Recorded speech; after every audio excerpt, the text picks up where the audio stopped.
don't unplug me. All those over there is fine. It should be fine. Yeah. I will actually do this and see what we have going on here.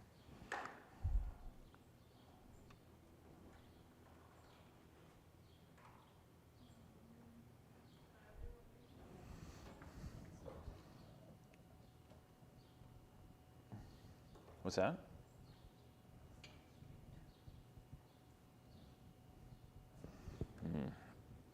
There's another place I can get into here.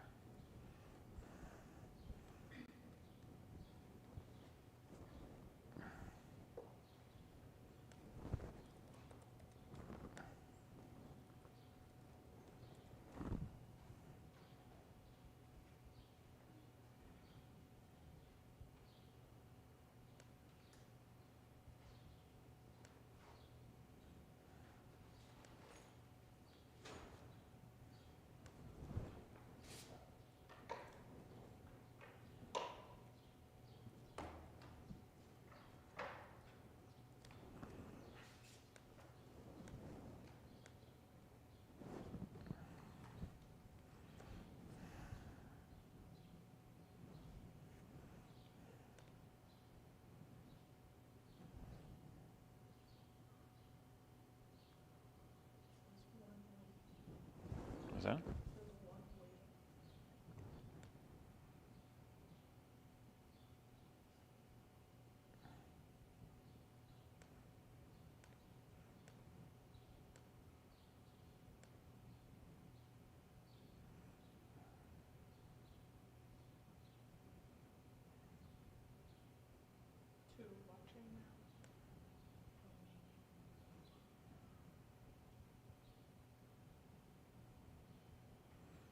Okay.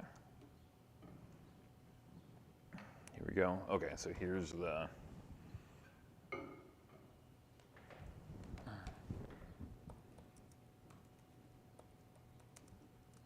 are you doing the part where you pull up Sitsai? What's that? How are you doing the part where you pull up Sitsai? I'm just going to switch windows on my computer. Yeah.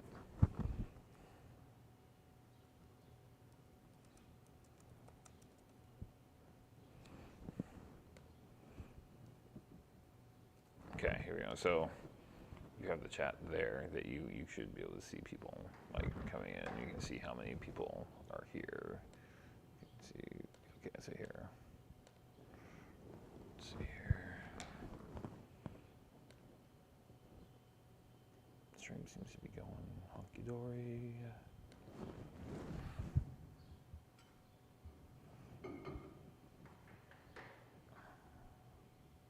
What button did you press to switch to that screen? This brings up the different things. Here I can just, ask me later. Yeah, so you just have, this is OBS that has that going. Oh, wait.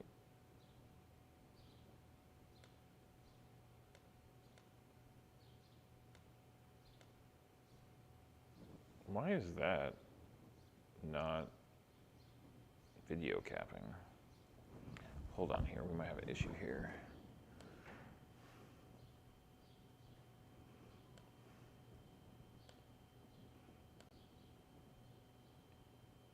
Capture device.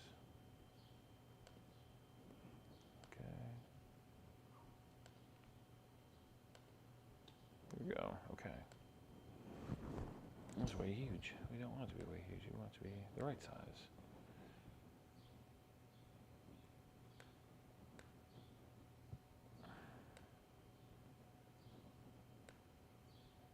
Okay, there we go.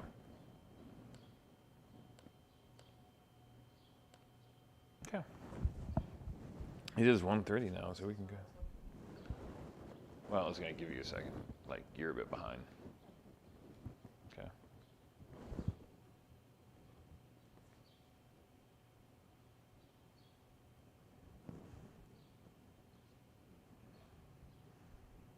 Okay. Hold on. Okay. Okay.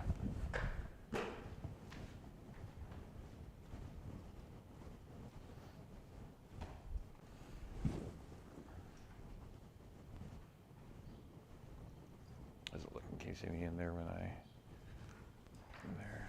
One of the things I might do. You okay? I hit post before I had put any description or anything of it, and it didn't stop it when I closed the app. Uh-huh. Rip. Oops. Whoops. Well. There's no tags and there's no description. Oops. That happens. I've done that before. I wasn't even trying to hit post. I was just trying to go to drafts so we could start this. So we're gonna make this go.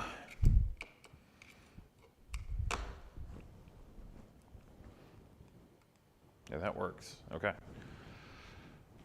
How many people we got in there?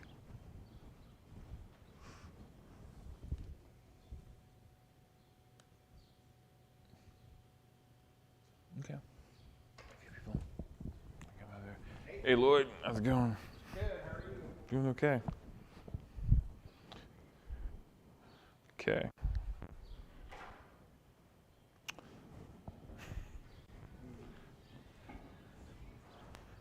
This is gonna be interesting. Okay. Hey, it's 1:30, so I'm gonna go ahead and get started. Just a quick thing for everyone that is on the live stream. You can go ahead and ask questions in the chat at any time. If you're watching this live, if you're watching this recorded, then you can still go to the sit-side page that I'm going to bring up in a little bit, and you can still ask questions on the forum there and still get some questions answered that way if you want. But yeah, if you're listening to this live, you can, by all means, drop questions in the chat, and we'll see those and we'll answer those. So, welcome very much to OctoQuest. We are going to try to launch a citizen science project looking for this octopus, the moose octopus Leioderma, or the smooth skin octopus. We're really interested in seeing where all they occur, and so we are enlisting the public's help to try to find out where they're occurring and where they're at. So we're going to talk more about that. But before we get into that, I want to talk a little bit about who we are and what we're doing. So my name is Kurt Onthank. I'm a scientist at Rosario Beach Marine Laboratory, and I've been studying octopuses for quite a while. Rosario Beach Marine Laboratory is a laboratory in Anacortes, a marine lab in Anacortes, Washington, and we have been here since 1953 is when this establishment opened up operations. We're a remote campus of Walla Walla University in Walla Walla, Washington, and we do quite a lot of education, research, and other such activities out here. And so that is who we are. Now, let's get into actually what's going on and what we're interested in looking at. So we're interested in this one particular octopus, the smooth skin octopus. I'm going to tell you a little bit about the story of the smooth skin octopus. So back in 2014, we found a couple individuals of this octopus, the smooth skin octopus, in Burroughs Bay, which is just off the western edge of Anacortes, Washington. And so we weren't out in some vast remote place. We were literally right in water where we could look off and see the city lights of Anacortes. And there, in only 30 feet of water, we found this octopus that we did not know what it was. At the time, it did not look like any of the other shallow water octopuses that are known to occur in the area. So it didn't look like a ruby octopus, and it didn't look like a giant Pacific octopus. So we collected one, we brought it back into the lab, kept it alive, and we started taking a ton of pictures, got a little tissue for DNA samples, and we started asking everyone we could find out, or anyone we could contact, what they thought this was. Eventually, after years of looking into this, we eventually figured out that this was Moose octopus Leioderma, or the smooth skin octopus. And I'm abbreviating a lot in there, but it was really interesting that this was a smooth skin octopus, because smooth skin octopuses are deep water octopuses. The absolute shallowest we've ever really found them is about 800 feet before this, although they're most commonly a few thousand feet deep. They go down as deep as 4,600 feet. So they are in quite deep water. But in Burroughs Bay, we find them in only 30 feet of water. It's really incredibly shallow. And so we don't know why in the world that they are coming into shallow water, but that's one of the things we're interested in finding out. We've been doing some research with them to try to figure that out. So a little bit more about them. So we know about them from the deep water, and we know about them anywhere from like the south end of the Bering Sea all the way into Central California in deep water. So they have quite a large range if you're talking about deep water. But in shallow water, we've only found them in Burroughs Bay. Now, part of that is because it's just hard to look for them, and we do not have the manpower to spread out over this entire range and begin looking for them in shallow water. A couple things I do want to also mention about this octopus species. We find them almost like where we found them only in Burroughs Bay. We only find them on this muddy, silty bottom. Typically bottoms like seafloors that you could take your fingers and fairly easily push your fingers into. And this leads to one of their really interesting behaviors. They burrow down into the mud. They'll make these relatively deep burrows, and they'll do this relatively quickly. It's really interesting because they will do this within a few moments of divers finding them. If the divers keep their lights on them and keep watching them, these octopuses will dig a burrow relatively quickly to escape the divers. And so this was one of the things that tipped me off. It wasn't a ruby octopus, a giant Pacific octopus, is because this isn't a behavior I had seen ever before with any octopus when I first saw it. So that's an interesting thing. But it also means that because it seems like this behavior is really important for their biology, we have only seen them on bottoms that they can do this in, and that's muddy or silty bottoms. Also, they're strictly nocturnal. We've looked at the same places for them in the day, and we have never found them in the day. We only find them at night, and usually when it's good and dark, not like dusk, but like pretty good and dark. And so they are nocturnal, they occur on muddy bottoms, and they have this burrowing activity, which is really interesting. Okay, so a couple things here. We really need to know more about them. Like I said, we have found them in deep water. We knew about them originally from deep water, and we've known about them for a long time from deep water, since they were first described in 1912 by a guy named Samuel Berry. And since then, we've only known them from deep water until they started coming shallow. And this here, therein lies a really intriguing but also slightly concerning issue. Octopuses, like most other cephalopods, eat a lot of food. They have these really high metabolic rates. So they're also really successful predators, and so they can capture and eat a large quantity of the things that they want to capture and eat. In this case, it looks like these guys will eat things that are slightly down inside the mud, but sometimes apparently things on top of the mud as well. But this means that they could actually have a fairly big impact on the environments in which they live. Because they come in and because they're voracious predators, they could change an ecosystem fairly readily.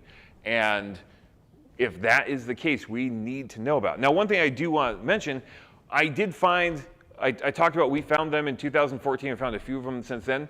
We have kept diving in Burroughs Bay, and we have found many, many of them in Burroughs Bay. We have literally found, I believe, over 100 at this point. Every year that we've gone out, we have been able to find them in Burroughs Bay, and not just a few, a lot. At this point, I've had 3 master's students do their master's theses solely on this species of octopus. There has been enough to continue research on them. It is a thriving, sustained population in shallow water in Burroughs Bay. And we don't know, we're trying to figure out how is this affecting the ecosystem in Burroughs Bay?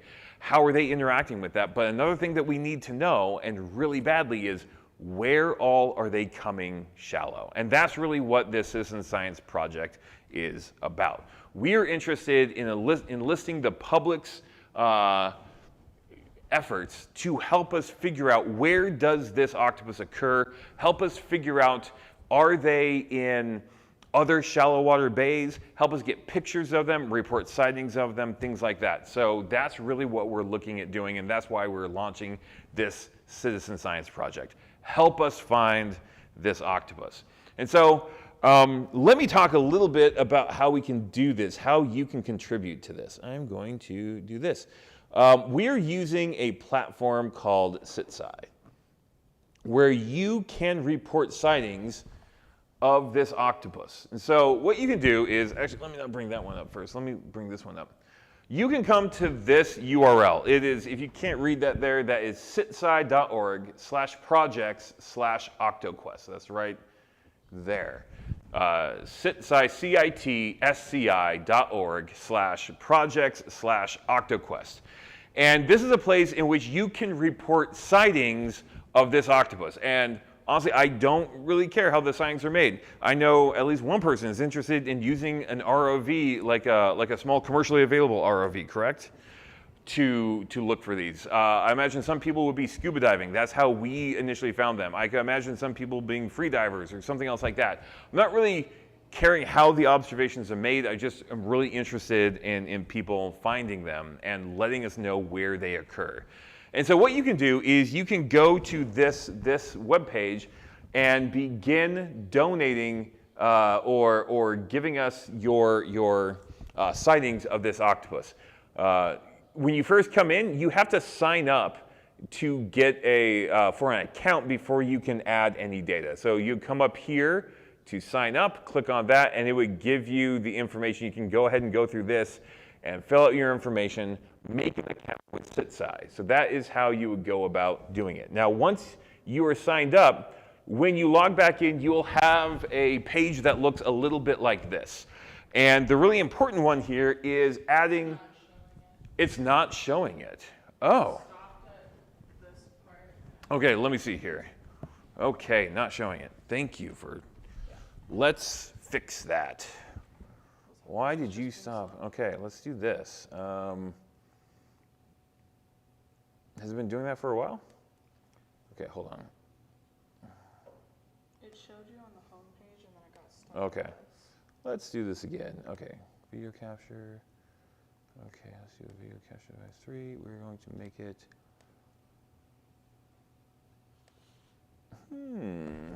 Why are you doing bad things?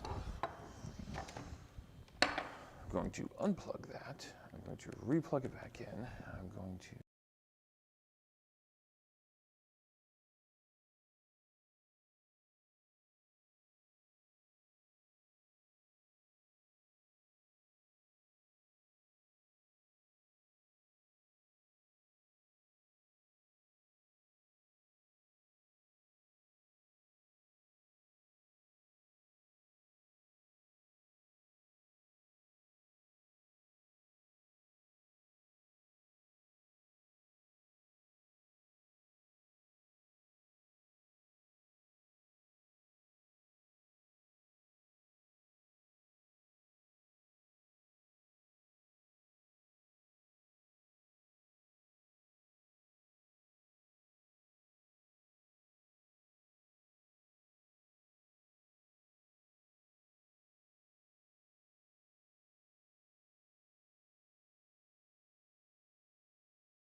weird. All the things that got plugged in like stopped for a while. Okay, it should be working again here now. Hello. Okay, I'll start that over again. Okay, hopefully all the things are now working. We have both audio and we have video going again. This is the worst I've had with the live stream in a long time. Okay, so once you have signed up for an account on SitSci and you have come back to the OctoQuest page, this is where you can add your data. And you'll get this button right here for add data. You can add your observations here. I'm going to click on that for a moment. And this is a place where it's really important. We both want to know where smooth skins are present, but also where we have looked and they are absent. Being absent is still a really good, important thing to know about. And so if you go out looking for a smooth skin octopus and you do not find them, we also want to know about that. So you can report a smooth skin present right here, or you can report a dive where you went looking for smooth skin octopuses and they are absent. Let's go through the smooth skin present real fast. So we click on this and it brings you to this. This is where you would say, I have found a smooth skin. Now, what I would say is I would like you to fill this out for every smooth skin that you find on a dive or an ROV dive or a scuba dive or something else like that. So if you saw 3, you would fill this out 3 times for the 3 different octopuses that you found. And so it allows you to do a few things. Number 1, you can come down here, you can put in the observation date. It puts in the current date and time by default, but you can change that by coming in and giving it a different date. Like say if we wanted to say this was last Wednesday, you can come down also here and click on the time and give it the time. So like it wasn't 1:48 a.m. it was, or p.m. it's 1:48 a.m. There we go. Okay, because it's the middle of the night. It gives you the observer. This is just you. This is going to be your observation, and then from here you can put in the latitude, longitude, and location name. The easy way to do this, you can just type in the location name, something like Burroughs. Let's not say Burroughs Bay. Let's say the Lopez Bight. Maybe that's where we saw it. Oop, spelled that wrong. GHT. Okay. And then here, instead of putting in the latitude, longitude, you just come in here and find it by zooming in. Zoom in. And you can click on here. I'm going to say there. Click on there. Now I have that. You can come down here. Also, you can indicate whether or not you definitely saw a smooth skin, or if you were unsure, you think it might be a smooth skin, but you were uncertain of the identification, you can also report that as well. So you can add that there. Also, we want to know what the bottom type was like. Was the majority of the ocean floor muddy or silty? Again, that's where we expect to find them the most, so that we're interested in knowing about that. So you can click in here and say, yes, it was majority muddy or silty. Oh, it's over here. Click right there. If you answer no to this, if it was not majority muddy or silty, we're going to ask you, like, what was the rest, what was the bottom like? Was it rocky? Was there shell hash or shells mostly? Was it sandy? Was it something else? We want to know what was the depth at which you spotted the octopus. So hopefully if you see an octopus, you take a look at your gauges, you take a look at your depth, whatever it is, and you can report about how many feet deep was it. We also want you to provide your dive buddy's name. So one of the things with this, if 2 dive buddies see an octopus, I encourage both of you to report it, like both you and your dive buddy to report it. However, that being said, we also want to know that it was 1 octopus that was seen, so we need to know who your dive buddy was. So if they also report it, we know that that was 1 sighting with you and your buddy. Now, if this doesn't, if you don't have a dive buddy, you can just say like NA, like if this was an ROV, you can just say NA or something else like that if that doesn't apply. Now, here's the really big thing. It's the most high quality data that we can get is going to be images of these. So if you have a picture of it, please upload a picture. You can click here, upload a picture. That is going to be the best information that we can possibly get for this, is going to be images, so we can independently verify the identification. And then you come down here and hit submit. And that would be an observation. And that would be great.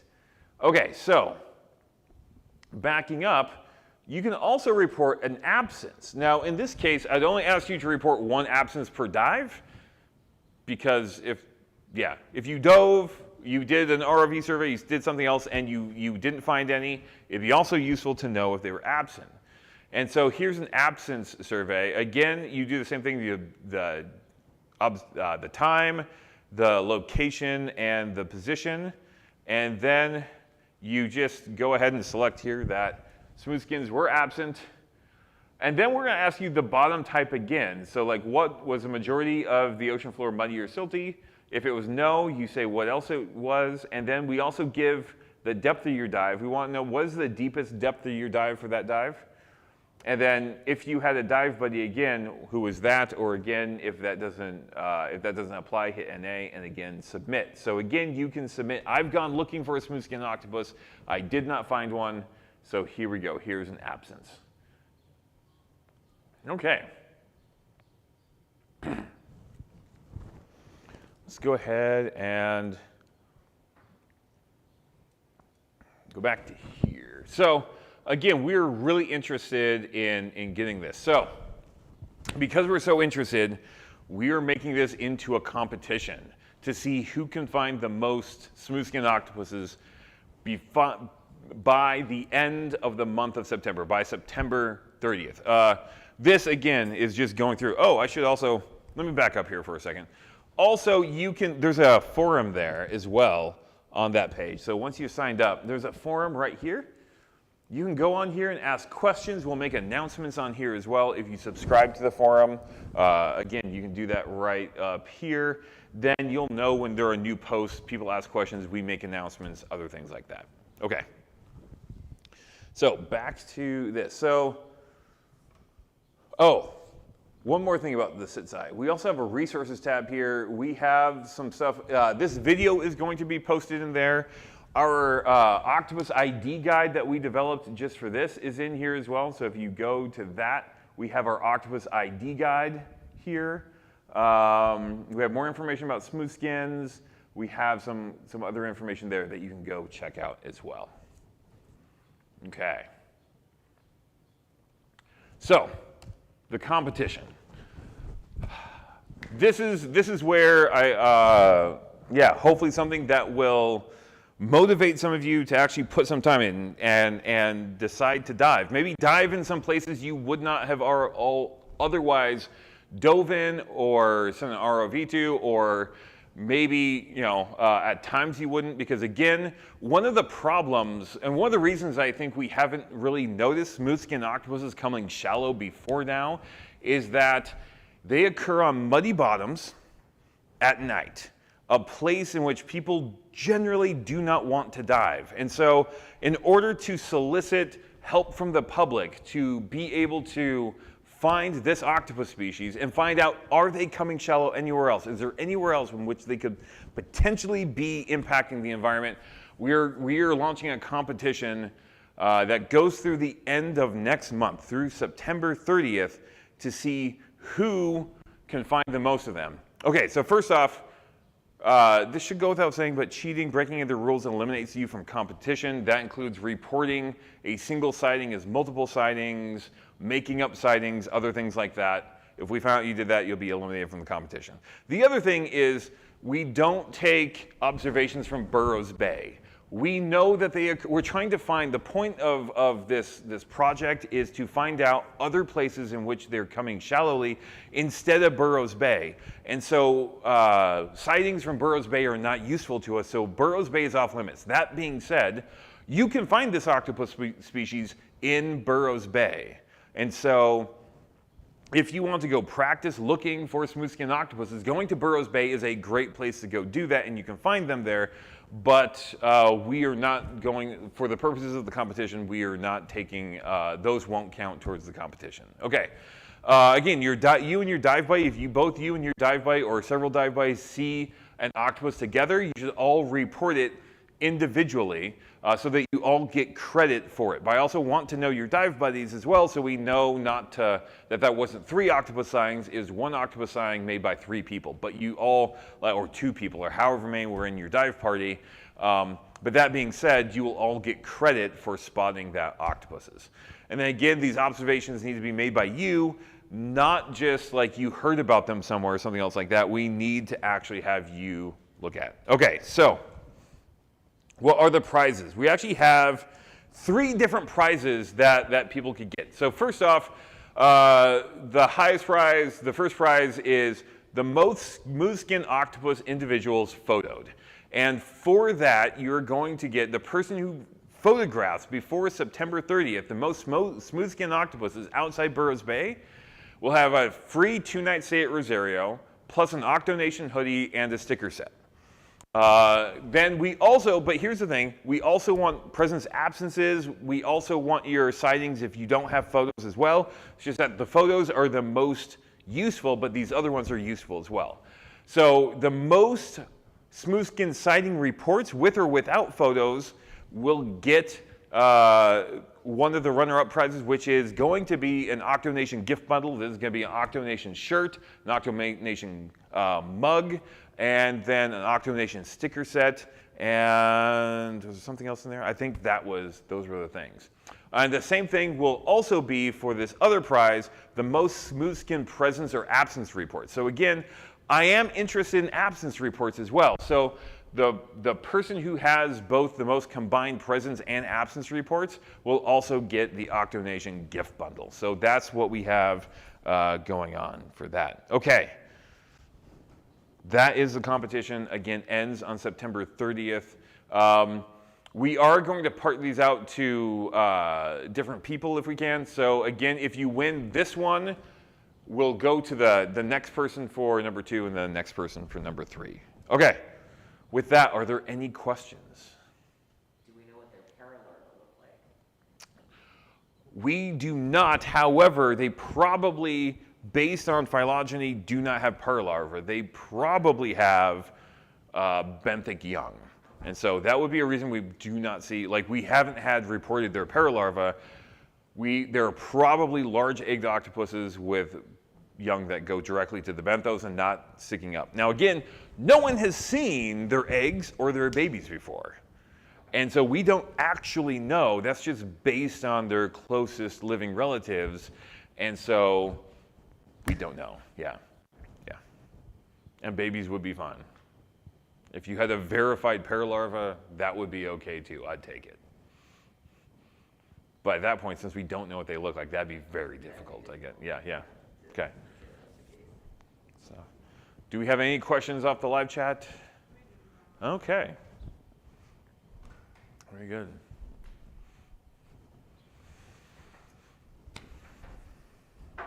Okay. Well, with that, we're going to go ahead and conclude this meeting. Info session. Thank you so much for your time, whether or not you're here in live, here on the live chat, or on the live stream, or if you're watching later.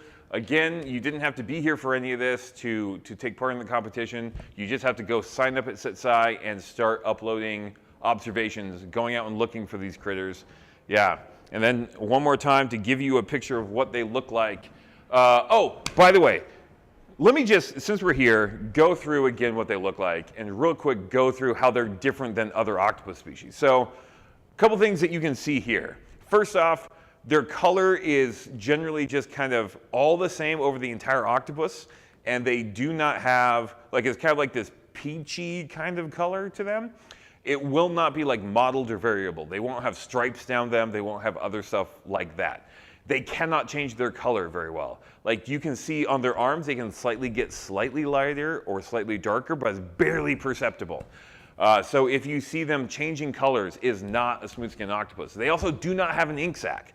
So if you see an octopus inking, it is not a smooth-skinned octopus. They don't make papillae. They don't change the texture of their skin like other octopus species do. So if you see an octopus getting very rough or sending out projections from their skin, also not a smooth-skinned octopus. The biggest of this species I've ever seen has been with a mantle. So this part right here, the part that is, oh wow, I gotta go over. This part right here, the body, about as big as a ping pong ball. So this is a small species of octopus.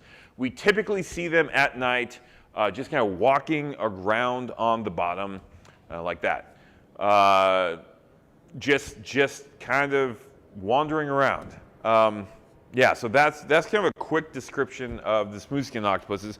One of the really important characteristics is they have a flange of skin that goes around their mantle, around their body. It's hard to see it here. Let me go forward to another one. You can see it better here. So they have this flange of skin that goes around their mantle. This is an octopus diving into a burrow, and you can see the flange of skin there. Let me see. I have a question. Oh, what's our question? Do observations need to be at night - fairly late this time of year? Yes. Well, okay, so I will take an observation any time of day. Like if you see one in the day, that'd be great to know about. But that being said, I have never seen them in the day. So you will probably have to be diving or taking your RV out late at night to find them. So I will take an observation. If you see one, I will take it from any time of the day. Like I want to know about that. But that being said, it's going to be, I'm sorry, I'm moving around a lot. Thank you, Summer. But that being said, it's going to be, I think, very tough to find them any other time of the day, like during the day, during daylight hours. Also, again, I do want to also point out, if you go into OctoQuest, and you go to resources, we do have an Octopus ID guide here as well that you can download and you can look at. It gives you some good characteristics to look for when you're looking for smooth-skinned octopuses, and it compares it to the other two common species of octopus in the area, the giant Pacific octopuses and ruby octopuses. Both those species are bigger, but also both of those species at some time in their life are the same size as a smooth-skinned octopus. When they're young, they would be about the same size. So again, that's a good resource for you. And we have some printed here. Here you go, Jamie. You can have one since you came. We have some, and if you contact us, we can probably get you one of those as well. Okay.